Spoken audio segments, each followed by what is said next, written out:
এক লোক 3 দিন ধরে কিছু খায়নি। শহরের এক কোণে একটি ফুটপাথের ধারে বসে আছে সে।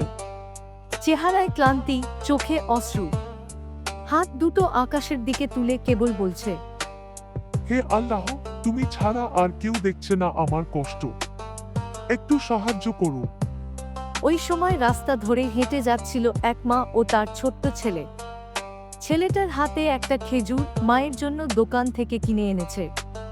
হঠাৎ ছেলেটির চোখ পড়ল সেই দরিদ্র লোকটার দিকে। সে থেমে গেল, কিছুক্ষণ চেয়ে দেখল, তারপর ধীরে ধীরে মায়ের হাত টেনে বলল, আম্মু, আমি কি খেজুরটা ও চাচাকে দিতে পারি? মা হাসলেন মৃদু সুরে। হ্যাঁ বাবা, আল্লাহর রাস্তায় দান করলে তিনি আরো বেশি দিয়ে ফেরতেন। যাও, দাও। ছেলেটা এগিয়ে গেল, দরিদ্র লোকটার হাতে খেজুরটা দিয়ে বলল, চাচা, এটা খান। লোকটার চোখে পানি চলে এলো। কাঁপা কাঁপা হাতে খেজুরটা নিল সে। তারপর তাকিয়ে বলল, আল্লাহ তোমাদের উত্তম প্রতিদান দিন, বাচ্চা।